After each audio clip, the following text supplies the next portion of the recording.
વેદકો શું કે છે? વેદકોનો અર્થ શું? આ જે વેદે છે તે ભોગવે છે ને એને વેદક કહેવાય. અચ્છા. શું કહેવાય? કર્મ બાંધે ત્યારે એને કારક કહેવાય. શું કહેવાય? કર્મ બંધાય ને ત્યારે એને કારક કહેવાય. કર્મ ભોગવે ત્યારે એને વેદક કહેવાય. શું કહેવાય? એનું ફોર્મ બદલાઈ જાય. શું બદલાઈ જાય? બાંધે ત્યારે કારક અને ભોગવે ત્યારે વેદક થઈ જાય. એ વેદકમાંથી અંદર રહેલું જ્ઞાન દ્રષ્ટિ વાળો નિર્વેદક રહે તો એનો સંભાવે નિકાલ થાય ને વેદક વાળા ભાગને પોતે વેદે તો નવું સર્જન થાય. પાછું પોતે નિર્વેદક હોવા છતાં પણ મેં વેદ્યું, મેં ભોગ્યું કે પાછું સર્જન થાય. વેદકો વેદે છે. શું કીધું? કારણ કે કારકોએ કારણ સેવ્યું, એનું ફળ કુદરતે વેદક સ્વરૂપે આપ્યું. સમજાય છે? કારણ સેવે ત્યારે વેદતો નથી.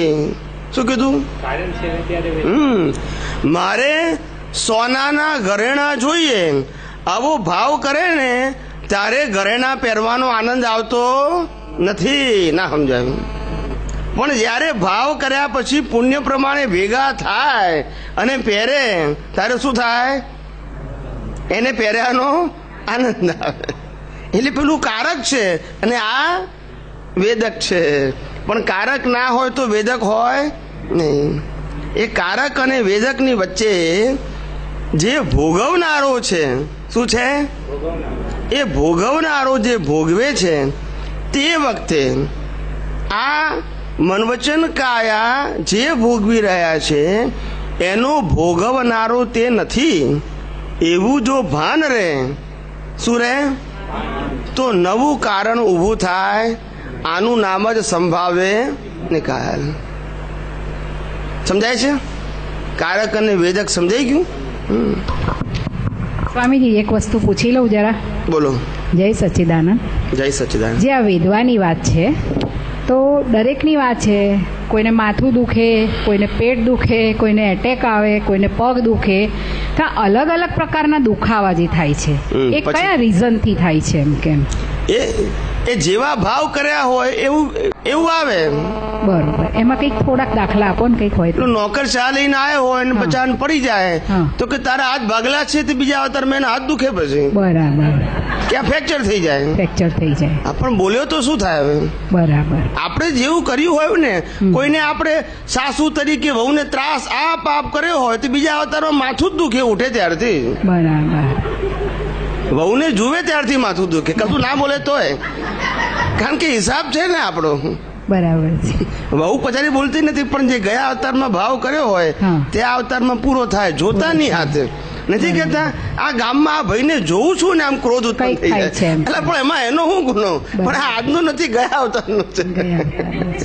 જોતાની સાથે ઊભું થઈ જાય. બરાબર. કશું ના કરે તોય એવું જ્ઞાનીઓ માટે પ્રેમ ઉત્પન્ન થઈ જાય.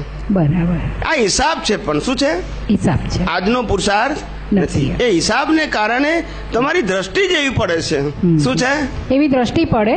હા, એ દ્રષ્ટિ લઈને આયા છે. શું છે? દ્રષ્ટિ લઈને આયા છે. હવે લઈને આયેલા દ્રષ્ટિ તો પરિણામ આપવાની છે.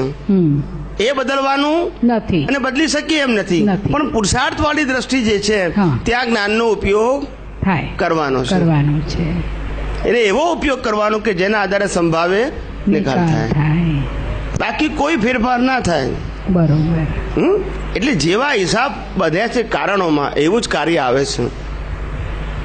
એટલે ધારો કે માથું દુખતું હોય તેવો કેવો ભાવ કરવાનો?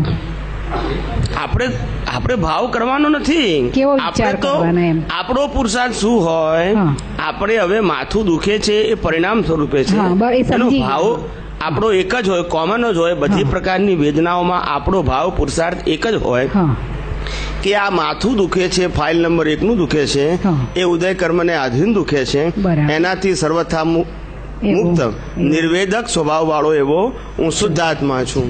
ખ્યાલ આવી ગયો? બરાબર. એટલે આપણે એનાથી છૂટા પડી ગયા અને આપણને વેદના થતી નથી. આપણે નિર્વેદક છે. આ આપણે એકલા હોય ત્યારે અને બે વ્યક્તિ હોય, બીજી વ્યક્તિને આધારે આપણને માથું દુખતું હોય તો ત્યાં આગળ સંભાવ રહેવો જોઈએ. બરાબર. શું રહેવો જોઈએ? આને આપણને દુખાડ્યું એવું માનવું નહીં. નહીં. બરાબર, સમજાય છે? સમજાયું. એટલે કુદરત પહેલા કે તો- છે હા. અમે કોઈને દુખાડવાની કે મટાડવાની દવા આપતા નથી.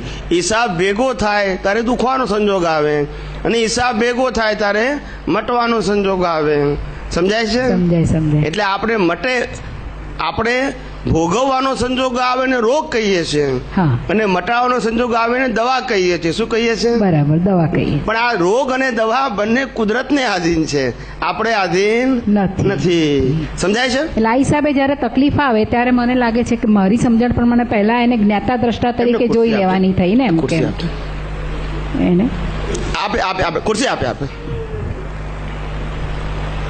લઈ લો ખુરશી. જય સચિદાન.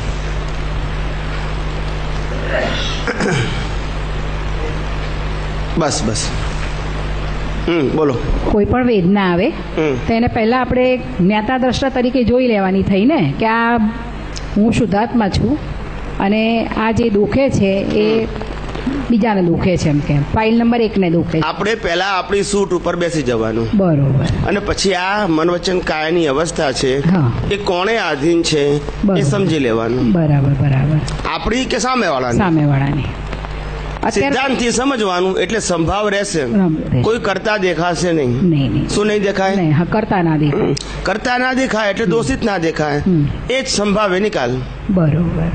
સમજાય છે ને? બરાબર. જ્યાં સુધી કરતા દેખાશે ત્યાં સુધી દોષિત દેખાશે જ. શું કીધું? કરતા દેખાશે ત્યાં સુધી દોષિત દેખાશે. મારી વાત સમજાય? બહુ સરસ. એટલે આપણે દ્રષ્ટિ બદલવાની છે, દ્રશ્ય ના બદલી શકાય. શું કીધું? દ્રષ્ટિ બદલવાની દ્રષ્ટિ બદલવાની છે, દ્રશ્ય બદલી શકાતું નથી. નથી. બરાબર. બરાબર ને? બહુ સરસ.